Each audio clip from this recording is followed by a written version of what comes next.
Learners, welcome to my channel all about education. And as we have been discussing about various theories given by various psychologists, we will discuss today about Kohler's insight theory. Kohler की अंतर्दृष्टि सिद्धांत के बारे में हम बात करेंगे या इसको सूझबूझ का सिद्धांत भी कहते हैं।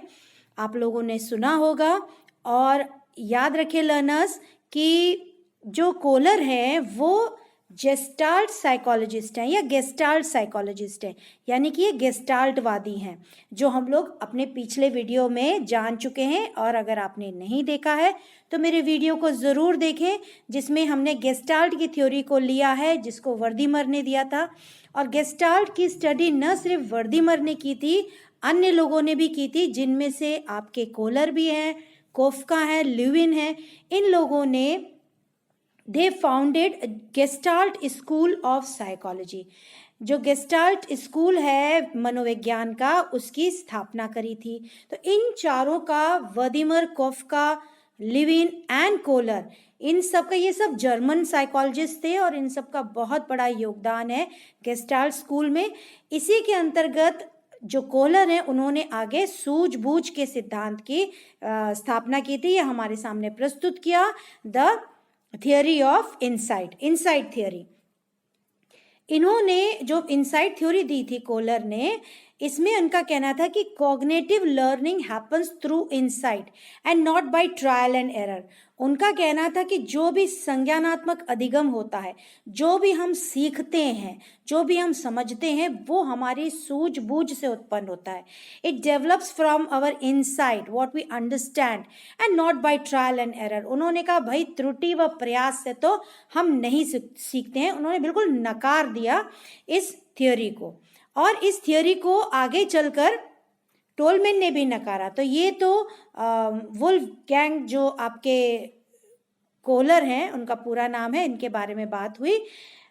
उन्होंने कहा कि इंसाइट क्या होता है, अचानक से समाधान कौंधना या बोध उत्पन्न होना, यानी कि एक आपके सामने कोई समस्या आई, you are facing a problem, you are in a situation and all of a sudden due to some understanding, due to insight, you reach a solution, you reach an understanding, आपको कुछ समझ में आता है और आपको समाधान मिल जाता है।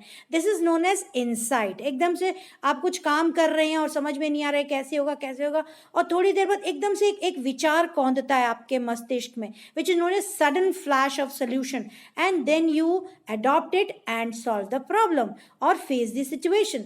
सो ये जो कैपेबिलिटी होती है, ये जो क्षमता होती है, ये उन जीवों में जिनकी मानसिक क्षमताएं उच्च स्तर की होती हैं, उन्हीं में पाया जाता है। What does that mean? This means that the organisms with high IQ, with high intelligence, with high mental capabilities are able to solve or reach this insight. Insight helps us to solve a problem or overcome a tough solution, as I told you. So, organism using insight perceive the situation as a whole. तो जिसको भी insight होता है या अंतर्दृष्टि होती है या सूझबूझ होता है, वो गेस्टाल्ट की थ्योरी को फॉलो करता है। What does that mean? It means whenever we face a situation, whenever we face a problem, we perceive it as a whole. हम उसको पूर्णता, समग्र रूप से देखते हैं और देखने के बाद ही हम उस समस्या को सॉल्व करते हैं। हम एक अंग, एक खंड, एक पार्ट उठाकर, एक सेक्शन उठाकर नहीं देखते। We perceive the whole situation. हम समग्र रूप से उस स्थिति को देखते हैं और उसके बाद हमारे अंदर सूझबूझ उत्पन्न होती है। इसी को इंसाइट कहते हैं, इसी को अंतर्दृष्टि कहते हैं। और इसको कोलर ने प्रूव किया with the help of some experiments. इन्होंने ज़्यादातर एक्सपेरिमेंट्स अपने एप्स में किए हैं, बंदरों में किए हैं, चिंपैंजी में किए हैं। तो उन्होंने इस समस्या को या स्थिति को फेस करते समय कैसे सूझबूझ होती है, अंतर्दृष्टि होती है, उसके लिए जो एक्सपेरिमेंट दिया था, let us discuss that experiment. So just as I told you that E.C. Tolman, he was a modern psychologist who also rejected the trial and error theory and believed in the insight theory, which was given by Kohler, Wolfgang Kohler. So first experiment we are going to talk about is of a hungry chimpanzee named Sultan. तो उसको क्या किया, सुल्तान को उन्होंने एक पिंजरे में रखा। पिंजरे में रखने के बाद उन्होंने, सुल्तान बहुत इंटेलिजेंट चिंपैंजी था। सो लर्नर्स, पहले उन्होंने सुल्तान पे स्टडी किया, उसके बाद ही studied on various other chimpanzees also, and the outcome was not as good as it was in the case of Sultan. Sultan के केस में बहुत अच्छा स्टडी और एक्सपेरिमेंट देखने को मिला, इसलिए किताबों में आपको सुल्तान का ज़्यादा नाम देखने को मिलता है। तो जो सुल्तान चिंपैंजी था उसके लिए बहुत सारे बनानास, भूखा था, उसको भूखा रखा, उसको हंग्री रखा, and a bunch of bananas was hung from the ceiling, एक हुक से उसको टांग दिया गया। और सुल्तान ने बनानास देखे, since he was hungry, he started jumping, he leaped towards those bananas, but he couldn't reach them. वो उन तक पहुंच नहीं पाया, कूदने के बावजूद, उछलने के बावजूद।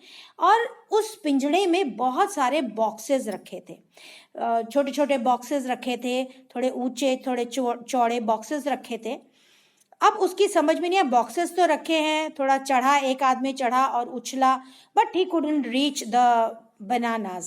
So what Kohler did, he gave a demonstration. उस कोलर ने क्या किया, पिंजरे के बाहर एक डब्बे के ऊपर दूसरा डब्बा रखा, दूसरे के ऊपर तीसरा रखा, और सुल्तान ने ऑब्जर्व किया। What Kohler was doing, he observed it, and after observing there was an insight, there was aha moment, aha, he understood, wow, मुझे तो समाधान मिल गया, मुझे तो सोल्यूशन मिल गया। And he did the same thing, he piled up the stacks, he stacked those boxes, and when he stacked those boxes in a pile, एक के ऊपर एक रखने पर वो आराम से चढ़ा और उसको केले मिल गए और उसने अपनी भूख मिटाई। This was the experiment given by Kohler. Then he gave another experiment. उन्होंने क्या किया कि उन्होंने केले अगेन टांग दिए, और उसी में एक और एक्सपेरिमेंट कहा जाता है जिसमें केले बाहर रखे गए, पिंजड़े के बाहर दूर रखे गए। तो अब क्या हुआ, again the same thing happened, stretch किया, जंप किया, लेकिन अब सुल्तान समझ गया था कि there is a solution, but instead of boxes there were pipes. अब वहां पे पाइप रखे गए थे, और पाइप कैसे थे, हॉलो थे, अंदर से हॉलो थे। अब उसकी समझ में नहीं आया कि मैं पाइप को कैसे यूज करूं। एक पाइप को उसने यूज करा, बाहर पड़े बनानास को खींचने की, नहीं खींच पाया, ऊपर जो टंगे हुए थे उनको करने की, नहीं कर पाया। Then again Kohler did the same thing. उन्होंने क्या किया, पाइप उठाया और पाइप में फिंगर डाल के, उंगली डाल के उसको इशारा करा कि देखो ये हॉलो है, और दूसरा पाइप उठा के इसमें डाला जा सकता है। अगेन सुल्तान गॉट इनसाइट, उसको सूझबूझ उत्पन्न हुई, एंड दैट वाज द आहा मोमेंट। आहा मोमेंट या यूरेका, यूरेका क्या होता है, आई फाउंड, मैंने पा लिया, मुझे मिल गया, मुझे निराकरण मिल गया, मुझे समाधान मिल गया, मुझे सोल्यूशन मिल गया। This is known as eureka moment. एकदम से खुशी छा जाती चेहरे पर। आप कभी किसी समस्या में फंसे होते हैं और एकदम से उसका समाधान मिल जाता है, तो एक अंदर से जो एक आहा खुशी होती है, वाओ, ओ माय गॉड, आहा मिल गया, ओहो मिल गया मुझे जवाब। So that feeling comes, and Sultan got that insight, and he joined those pipes, and then Sultan was able to reach the bananas. So अब अगर हम ये बात करें इस एक्सपेरिमेंट के आधार पर, तो ऐसे कौन से सोपान हैं, ऐसे कौन से चरण हैं जो अंतर्दृष्टि अधिगम की ओर ले जाते हैं, जो सूझबूझ अधिगम की ओर ले जाते हैं। So let us now understand what are those steps to insight learning, how do we get that insight learning. So these steps, actually there are 4 steps, we will take up one by one. The first step is preparation phase, यानी कि तैयारी, नियोजन करना।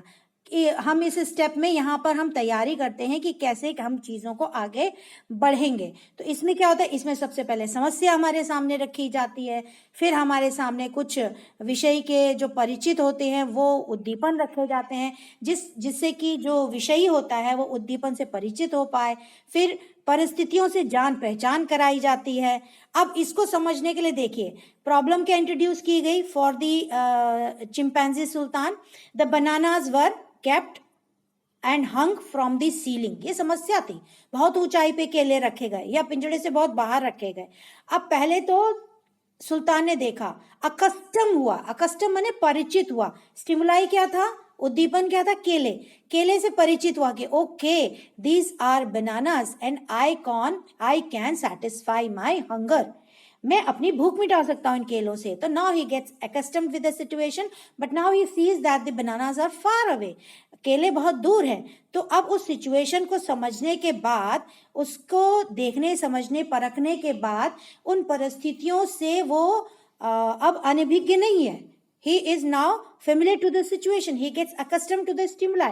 तो अब देख लिया उसने चारों तरफ, देख लिया कि केले रखे हैं, मैं पिंजड़े में बंद हूं और मेरे चारों तरफ डब्बे हैं या पाइप्स हैं, इन चीजों से वो अकस्टम हो गया।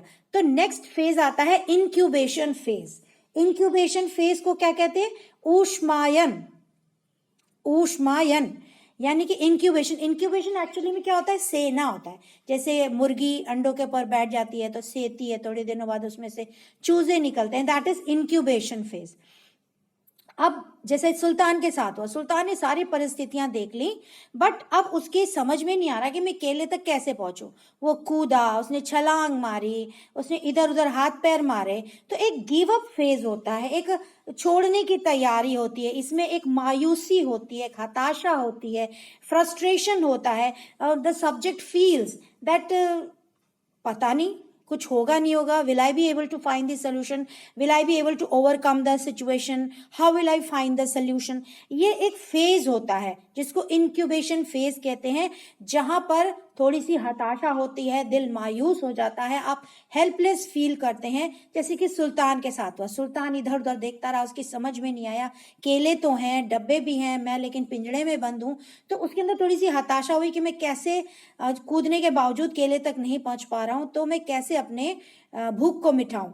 लेकिन उसका जो दिमाग है वो कहीं ना कहीं अचेतन रूप में चल रहा होता है, वो कंटिन्यूसली काम कर रहा होता है, उसका मस्तिष्क लगातार काम करो तो सोच में लगा रहता है। इसको कहते हैं इंक्यूबेशन फेज।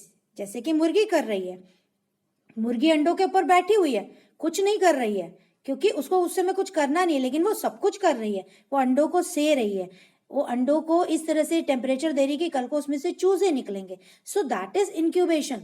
एग्जैक्टली यही होता है, हमारे समझ में उस समय कुछ नहीं आता, लेकिन दिमाग काम करता रहता है, कैसे करूं कैसे करूं। आप लोगों ने कुकरी शोज देखे होंगे, मास्टर शेफ वगैरह देखा होगा, तो उसमें देखा होगा कि कोई डिश बना रहा है और डिश खराब हो जाती है, तो वो खड़े हो जाते हैं, कमर पे हाथ रखे, थोड़ा सा डिजेक्टेड होते हैं, थोड़े से हेल्पलेस होते हैं, मायूस होते हैं, समझ में नहीं आता, लेकिन उनका दिमाग काम करता रहता है कि मैं कैसे इस डिश को करेक्ट कर सकता हूँ या कर सकती हूँ। So the brain keeps on working continuously. और जब आपका ब्रेन काम करता है तो आपके विचारों के द्वारपाट खुल जाते हैं, आप समस्या का समाधान ढूंढ रहे हैं, कहीं ना कहीं मस्तिष्क या मानसिक तौर पर आप ढूंढ रहे हैं। तब आता है आपका थर्ड स्टेप, जब आपका ब्रेन एक्टिव है और ढूंढ रहा है और उसको सोल्यूशन मिल जाता है, दैट इज आहा और यूरेका मोमेंट। वो ऐसा क्षण है, वो यूरेका क्षण है, एक आहा क्षण है कि मैंने पा लिया, मुझे मिल गया। और इसको this stage is also called epiphany. Epiphany को अगर कहें तो इसको जिसे एक बल्ब जल गया, प्रभु प्रकाश कहते हैं। जैसे ईश्वर ने आपको एक आपके दिमाग की बत्ती जला दी, आपका बल्ब जल गया दिमाग का, तो इसको एपिफेनी कहते हैं। It is the turning point of insight learning. एक पड़ाव है जहां पे आपको एक बदलाव देखने को मिलता है, एक अच्छा बदलाव देखने को मिलता है, यही आपका इनसाइट लर्निंग का फेज है, चरण है। जैसे कि चिंपैंजी ने जैसे देखा कोहलर को कि डब्बा एक के ऊपर एक रखा या पाइप हॉलो है, तो चिंपैंजी का आहा मोमेंट हो गया। सुल्तान ने तुरंत डब्बे के ऊपर एक रख लिए, ये पाइप को एक के अंदर एक जोड़ के बनानास तक, केलों तक पहुंच गया और अपनी भूख मिटाई। अब सोल्यूशन आ गया। सो learners, the fourth stage is verification phase. Verification phase में क्या करते हैं हम? यहाँ पे हम वेरीफाई करते हैं कि जो मेरा सोल्यूशन निकला वो हर जगह काम आएगा नहीं आएगा। तो that is the verification phase, that is usually in the classroom learning for the students, for the learners, कि अगर आपको किसी चीज का समाधान मिल गया है तो आपकी समझ में आ गया कि आप इसको आगे हमेशा हर परिस्थिति में यूज कर सकते हैं या नहीं कर सकते हैं। फॉर एग्जाम्पल, एक बहुत अच्छा एग्जाम्पल दूंगी, आपको बहुत अच्छे से समझ में आएगा कि एक कहते हैं कि अगर सब्जी में नमक ज़्यादा हो जाता है तो आप आटे की गोली डाल दीजिए या ब्रेड डाल दीजिए या रस डाल दीजिए, ऐसी चीज़ें डाल दीजिए जो सोख लेती हैं, इट एब्जॉर्ब्स दिस सॉल्ट और आपके डिश में सॉल्ट कम हो जाता है। अब इसी को अगले दिन you can use it in another preparation. For example आप दाल बना रहे हैं तो उसमें आपने यूज़ कर लिया। लेकिन अगर आपने कोई ऐसी चीज़ यूज़ की, जैसे आप कुल्फ़ी बना रहे हैं तो कुल्फी में भी नमक पड़ता है, या आप ब्रेड बना रहे हैं तो ब्रेड में भी नमक पड़ता है, लेकिन जब वो बेक हो रही है अवन में या कुल्फी जम रही है फ्रीजर में, तब आप उसमें नमक कम करने के लिए कुछ नहीं कर सकते, you can not do so. What does this mean? That solution can not be used in all situation, in each and every situation. ये आपको वेरीफाई करना है कि किस किस सिचुएशन में हम इस सोल्यूशन को, इस समाधान को यूज कर सकते हैं। So that insight phase is put to test, यहाँ पे परीक्षण किया जाता है। जो आपका थर्ड फेज है, जो आहा मोमेंट है, जो यूरेका मोमेंट है, जो इनसाइट मोमेंट है, क्या आप उसको परीक्षण करके अन्य जगह पे वेरीफाई कर सकते हैं या नहीं कर सकते हैं। इसमें लर्नर एक और बहुत इंपॉर्टेंट चीज़ है कि जो कोहलर ने यूज़ किया था टर्म, इनसाइट टर्म, वो लर्निंग ऑफ एप्स के दौरान किया था। एप्स पे जब वो एक्सपेरिमेंट करते हैं, इसी के आधार पर he wrote a book in 1925, mentality of apps. और उन्होंने ये पाया अपने प्रयोगों के द्वारा कि एप्स जो है they learn by insight and not by trial and error. So simple सी बात है कि लर्निंग जो है वो इनसाइट से होती है, सूझबूझ से होती है, ना कि आपके ट्रायल एंड एरर से, प्रयास व त्रुटि से। अब इनसाइट किन किन चीजों पे डिपेंड करता है, सबसे पहले हम जानेंगे कि जो सूझबूझ है वो कौन से ऐसे कारक है, which are those factors on which the insight learning depends. First of all it depends on intelligence, जो मैंने बात करी कि इनसाइट जो है वो हाईली इंटेलिजेंट जो एनिमल्स होते हैं, ऑर्गेनिजम्स होते हैं, they only show this characteristics. Second is experience, अनुभव बहुत जरूरी होता है, जैसे कि अभी मैंने एग्जाम्पल्स लिए तो उसके लिए अनुभव या एक्सपीरियंस होना बहुत जरूरी है। लर्निंग एनवायरनमेंट, कैसा आपका अधिगम का वातावरण है, आपके शुरुआती कोशिशें, प्रारंभिक कोशिशें, इनिशियल एफर्ट्स कैसे हैं, और कितना आप उन चीज़ों को एक्सरसाइज करते हैं, रिपीट करते हैं, दोहराते हैं, प्रयास करते हैं। So these are the factors on which it depends. और एक चीज आपको मैं बता दूं, यहाँ पे हमेशा ध्यान रखेंगे कि whole is greater than parts. ये किसका था?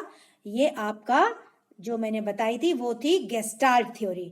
तो अगर एजुकेशनल इम्प्लीकेशन देखें कि शैक्षिक निहितार्थ क्या है, शैक्षिक क्षेत्र में क्या इसके इम्पोर्टेंस है, कैसे यूज हो सकता है, तो it is very important both the gestalt as well as the insight theory.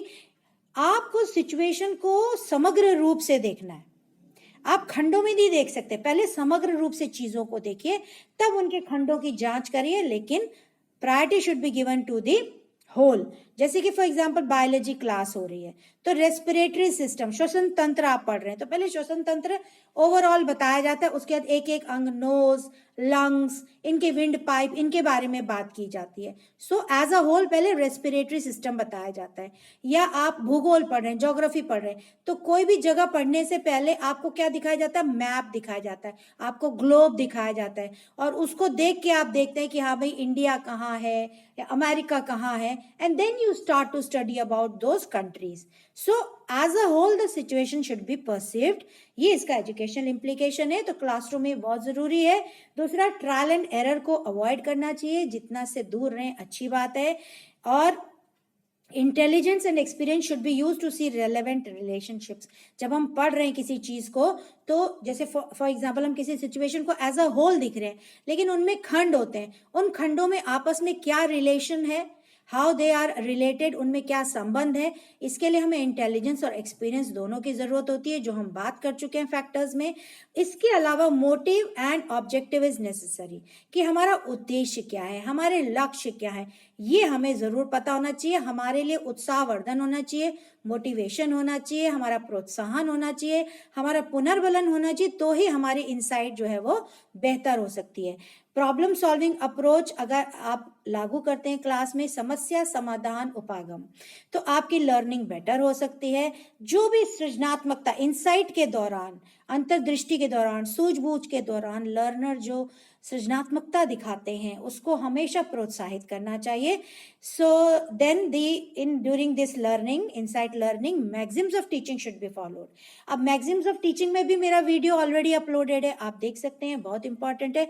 फिर भी मैं आपको शॉर्ट में बता देती हूँ। मैक्सिम्स ऑफ टीचिंग यानी कि शिक्षण के सूत्र क्या कहते हैं कि जब भी हम क्लास में लर्निंग करते हैं तो हमको सिंपल से डिफिकल्ट की ओर जाना चाहिए, सरल से कठिन की ओर जाना चाहिए, सरल से जटिल की ओर जाना चाहिए, फ्रॉम सिंपल टू कॉम्प्लेक्स। हमको कॉन्क्रीट से एब्स्ट्रैक्ट की ओर जाना चाहिए, यानी कि मूर्त से अमूर्त की ओर जाना चाहिए। तो इनको फॉलो करते हुए होना चाहिए। जो भी हम विषय वस्तु कक्षा में प्रस्तुत करते हैं that should be presented logically, बिल्कुल लॉजिकल तरीके से, क्रमबद्ध तरीके से, और दैनिक जीवन से उसको संबंध स्थापित करके प्रस्तुत करना चाहिए। सो जब हम कंटेंट को when we related to our daily life, when we present it in a logical manner, in a proper manner, in an organised manner, then the learning as well as the insight learning is very good, effective. Individual differences must be kept, ये बहुत जरूरी है। व्यक्तिक विभिन्नता की बात हम हमेशा करते हैं साइकोलॉजी में, तो फिर व्यक्तिक विभिन्नता कैसे देखेंगे? Because just as I told you that insight depends on intelligence, insight depends on experience, तो ये बहुत जरूरी है। जैसे कि चिंपैंजी के केस में सुल्तान वॉज वेरी इंटेलिजेंट, उसकी IQ दूसरे एप से, दूसरे चिंपैंजी से बेटर थी, सो उसके अंदर इंसाइट जल्दी डेवलप हुई as compare to other chimpanzees. तो आपको आशा है कोलर की इनसाइट थ्योरी समझ में आई होगी। Thank you for watching my video. Please do share it with your friends, do like my video, and if you have not subscribed, do subscribe it and press the bell icon. Thank you for watching.